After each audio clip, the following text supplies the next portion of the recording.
You know, nobody loves Midwest in Chicago in winter and Michigan Avenue more than me. But boy, this isn't a bad way to do an in-service. This is Scott Lang, and we're back with Craig Bimm, and leader of the band, The Crew. So, how long have you been teaching? 38 years. How many years at Marian Catholic? 35. And how many more years to go? Until when I can't walk anymore, I'll stop. So he's going to be around a while, and that's the way we like it and need it in this profession. But after 38 years, what are one, maybe two pieces of advice you would share to the masses? What would they be? First thing I would say is choose the hill you want to die on. Okay, what does that mean? Every year, day after day, there are battles that come in, things that happen with the administration or with parents or with students themselves. And when I was younger, my first reaction was to swing. I would just load up and try to crush the life out of whatever problem there was. I created more problems for myself by doing that. I mean, like if I didn't hurt somebody, in the long run, I might win a battle, but I would lose the war. Right. I've learned since then that I take a step back.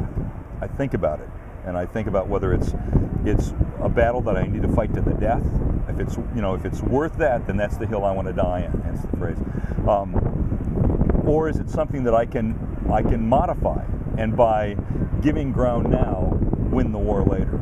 And honestly, it's contrary to my personality. It's and mine too. To me. That's the lesson I needed to learn. I am a bull in a china shop, and so I just needed to learn to back off. And since I learned that, I have been much more effective and much more successful. I've won far more wars by giving a little ground first and just thinking about it before I attacked. What a great. So second piece of advice, what would it be? Study scores.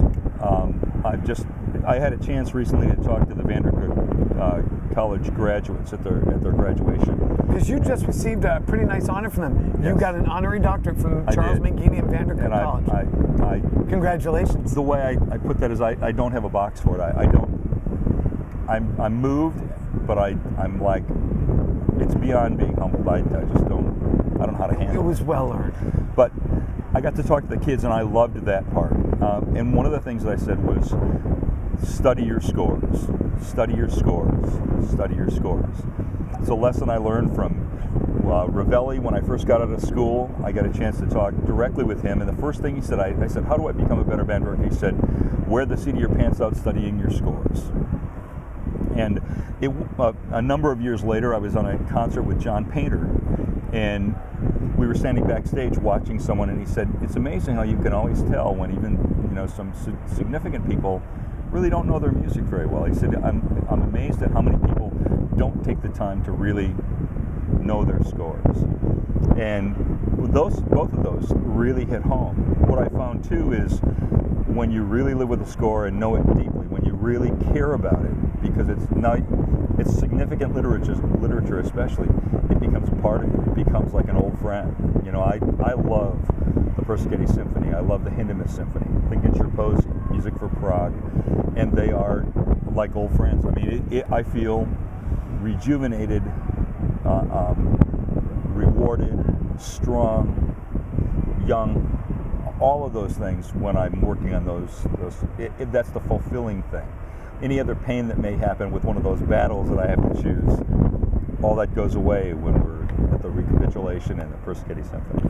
There's more Google material in that man's last three sentences. If you don't know the Persichetti, the Hindemith, if you haven't studied Lincoln Cherposy, if you don't know who Bill Ravelli is, or you don't know who John Painter is, stop this video right now, Google those people, because they are the men and those are the works that made this art form. Two great pieces of advice, two phenomenal pieces of advice. Thank you, and thank you for your 30 years of service. Take care, everyone. Have a great one.